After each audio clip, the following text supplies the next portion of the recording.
మొన్ననే మన విడిచి వెళ్ళిపోయిన విదుషీమణి ఆశా భోంస్లేని స్మరించుకుంటూ ఆమె పాడిన ఒక సూపర్ డూపర్ హిట్ సాంగ్ గురించి ఈ వీడియోలో మాట్లాడుకుందాం. ఆశా భోంస్లే దాదాపు అన్ని భారతీయ భాషల్లో 11,000కు పైగా పాటలు పాడారు. కానీ ఆమె పాట అనగానే మనకు గుర్తుకొచ్చేది ఆ హుషారైన సాంగ్స్ లైక్ ఏ మేరా దిల్ యార్ కా దీవానా పియా తూ అబ్ తూ ఆజా అలాంటివి గుర్తుకొస్తాయి. కెరీర్ ప్రారంభంలో కొన్ని సాఫ్ట్ మెలడీస్ జబ్ చలీ ఠండీ హవా లాంటివి పాడారు. కానీ ఆమె రియలైజ్ అయిన విషయం ఏంటంటే తన గొంతు కానీ పాడే విధానం కానీ అక్క లతా మంగేష్కర్ లాగానే ఉంటుంది. సో లతా ఉండగా తనకెవరు అవకాశాలు ఇస్తారు? అప్పటికే ఆమె సింగిల్ మదర్, 3 పిల్లల్ని పోషించుకోవాలి, పెంచి పెద్ద చేయాలి. సో తనదంటూ ఒక స్టైల్ ఏర్పరచుకోవాలి. అందుకే ఇంగ్లీష్ పాటలు, హాలీవుడ్ పాటలు బాగా విని ఒక కొత్త స్టైల్ డెవలప్ చేసుకుని ఆమె పాడిన పాటలు ఫుట్ ట్యాపింగ్ సాంగ్స్ అంటాం కదా మనం, డ్యాన్స్ రాని వాళ్ళని కూడా కాలు కదిపేలా చేసాయి. ముఖ్యంగా యూత్ని ఉర్రూతలుగించి. ఈ పాట కూడా అలాంటిదే. ఈ పాట వెనకాల చాలా ఇంట్రెస్టింగ్ స్టోరీ ఉంది. అసలు ఈ పాట ఒరిజినల్గా ఆ సినిమాలో లేనే లేదు. ఆ సినిమా దర్శకుడు కానీ మ్యూజిక్ డైరెక్టర్ కానీ ఈ పాట గురించి ఆలోచించలేదు. ఒకనొక మ్యూజిక్ సిట్టింగ్లో వేరే పాట గురించి మ్యూజిక్ డైరెక్టర్, లిరిక్ రైటర్ కూర్చుని ఉండగా వాళ్ళకి ఈ పాట సడన్గా తట్టింది. కంపోజ్ చేశారు, చాలా బాగా వచ్చింది అనుకున్నారు. కానీ సినిమా హీరో, నిర్మాత, దర్శకుడైన దేవానంద్కి ఆ పాట సినిమాలో పెట్టడం ఇష్టం లేదు. కానీ ఒక వ్యక్తి చాలా పట్టుపట్టి ఆ పాటను సినిమాలో పెట్టించారు. అప్పటితో అవరోధాలు ఆగిపోలేదు. ఆల్ ఇండియా రేడియో ఆ పాటను బ్యాన్ చేసింది. అయినా సరే ఆ పాట 1970sలో యూత్ని ఒక ఊపేసింది.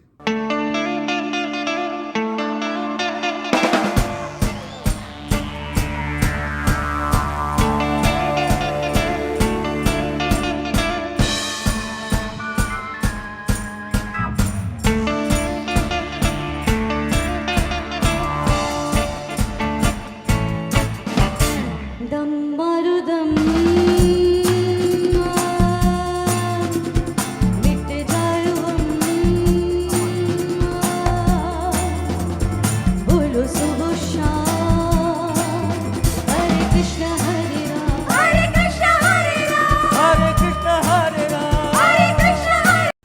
1972లో వచ్చిన హరే రామ హరే కృష్ణ సినిమాలోది ఈ పాట.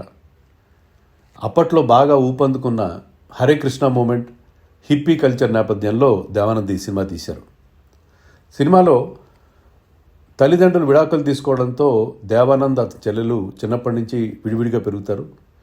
చెల్లెలు హిప్పీస్ గ్యాంగ్తో తిరుగుతుంటుంది. ఆమెను ఆ డ్రగ్స్ ఊబి నుంచి బయటపడేయడానికి అన్న చేసే ప్రయత్నమే ఈ సినిమా ప్రధాన ఇతివృత్తం. ఈ సినిమాకి మ్యూజిక్ చేయమని చెప్పి ఎస్డి బర్మన్ అప్రోచ్ అయ్యాడు దేవానంద్. ఎందుకంటే దేవానంద్ సొంత బ్యానర్ నవకేతన్లో గైడ్ లాంటి మంచి మంచి సినిమాలకు అద్భుతమైన మ్యూజిక్ అందించాడు సీనియర్ బర్మన్. కానీ సినిమా కథ విన్నాక ఎస్డి బర్మన్ ఏం చెప్పాడంటే, ఇది యూత్ఫుల్ స్టోరీ, దీనికి నాకంటే నా కొడుకు ఆర్డి బర్మన్ న్యాయం చేస్తాడని చెప్పాడు. అలాగా ఆర్డి బర్మన్కి నవకేతన్ బ్యానర్లో మొదటిసారిగా సంగీతం చేసే అవకాశం ఇచ్చాడు దేవానంద్. దమ్మరదం యాక్సిడెంటల్గా పుట్టిన పాట. సినిమా దర్శకుడు, స్క్రిప్ట్ రైటర్స్, మ్యూజిక్ డైరెక్టర్ ఎవరు కూడా ఈ పాట గురించి అనుకోలేదు.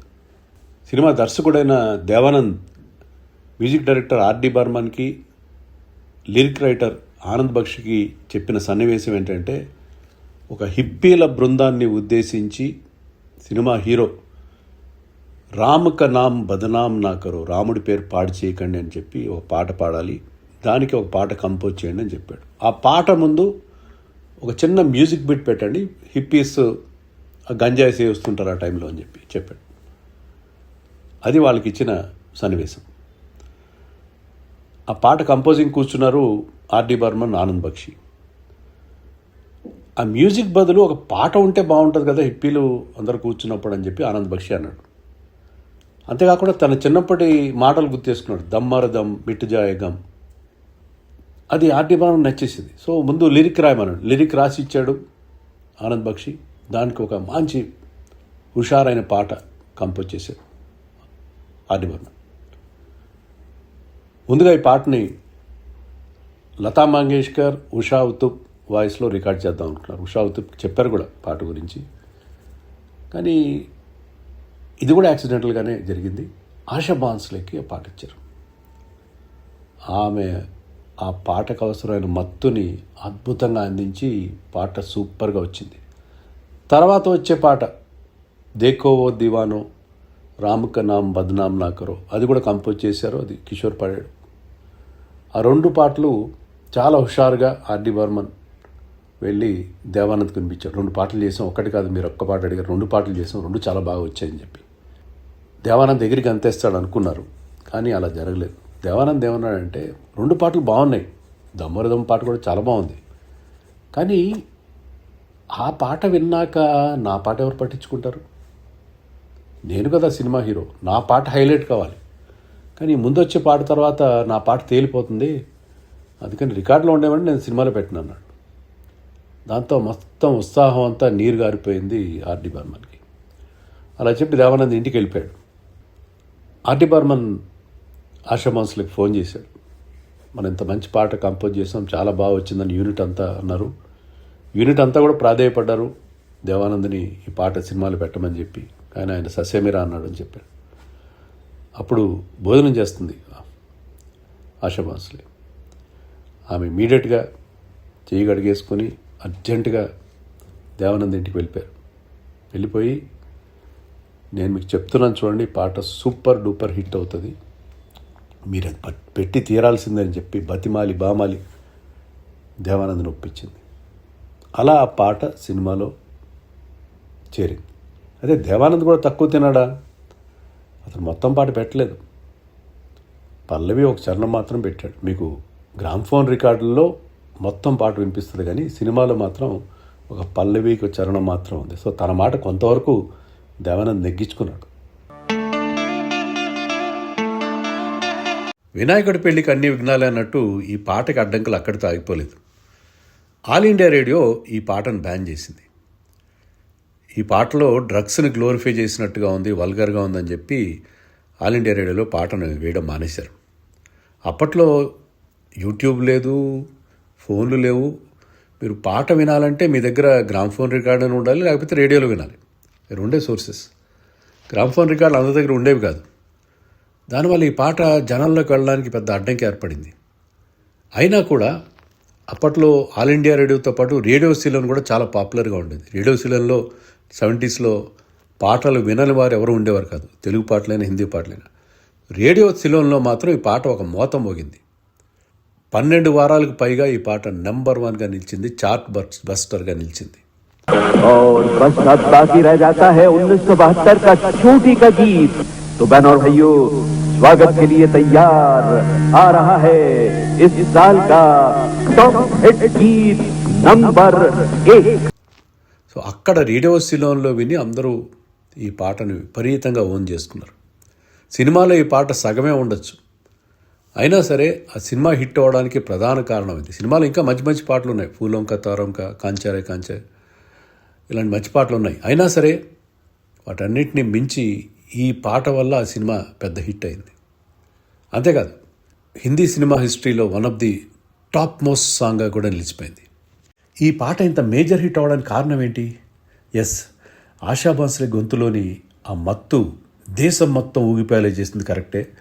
ఆర్డి బర్మన్ కూడా అద్భుతమైన బాణి అందించాడు. పాటలోని గిటార్ బిట్లు కూడా సూపర్గా ఉంటాయి.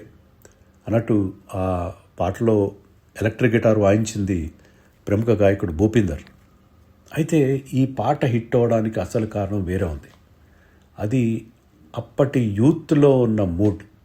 1972 అంటే అప్పటికి మన స్వతంత్రం వచ్చి 25 ఏళ్ళు అయింది.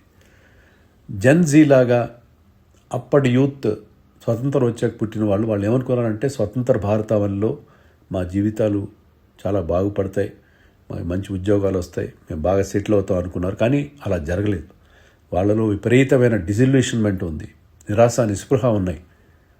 వాటికి అద్దం పట్టింది ఈ పాట. దునియానే హమ్కో దియా క్యా, దునియాసే హమ్నే లియా క్యా. ఈ దేశం, ఈ ప్రపంచం మాకేమిచ్చింది, మేమేం తీసుకున్నాం అని ప్రశ్నించింది పాట. అందుకే యూత్ని విపరీతంగా ఆకట్టుకుంది. ఈ తర్వాత ఇదే ధోరణి మరింత ముదిరి యాంగ్రీ యంగ్ మ్యాన్గా మారి అమితాబ్ బచ్చన్ సినిమాలు వచ్చాయి. సో ఒక రెబలియస్ టోన్, ఆ తిరుగుబాటు ధోరణికి ఈ పాట నాంది పలికిందని చెప్పాలి. అందుకే అంత హిట్ అయింది. దమ్ మరో దమ్ సాంగ్ ఇప్పటికీ మారుమోగుతూనే ఉంది. తాజాగా దురంధర్ సినిమాలు వినిపించింది. యాపిల్ సంస్థ ఐఫోన్ 13 లాంచ్ చేసేటప్పుడు ఈ పాటలోనే ఆ గిటార్ మ్యూజిక్తో ఆ ఫోన్ని లాంచ్ చేసింది. 2011లో దీపికా పదుకొనే హీరోయిన్గా దమ్మరదమ్ అనే టైటిల్తో సినిమా వచ్చింది. ఆ సినిమాలో ఈ పాట రీమిక్స్ వెర్షన్ని యూజ్ చేసుకున్నారు. అలాగే తెలుగులో కూడా ఈ పాటని అనేకసార్లు అనేక రకాలుగా ఈ ట్యూన్ని, ఆ దమ్మరదమ్ అనే పల్లవని వాడుకునే పాటలు వచ్చాయి. ఈవెన్ యూరోప్లో, అమెరికాలో కూడా వాళ్ళ భాషల్లో ఈ పాటని అనువదించి పాడుకున్నారు.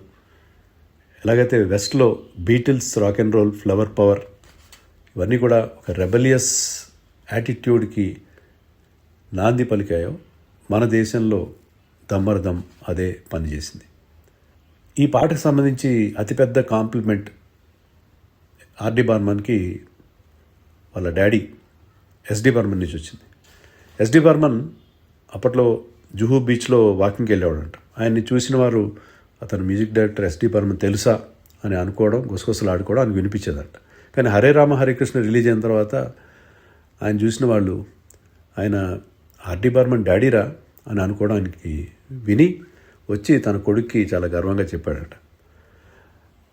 So that is the biggest compliment received by RD Burman for this iconic song.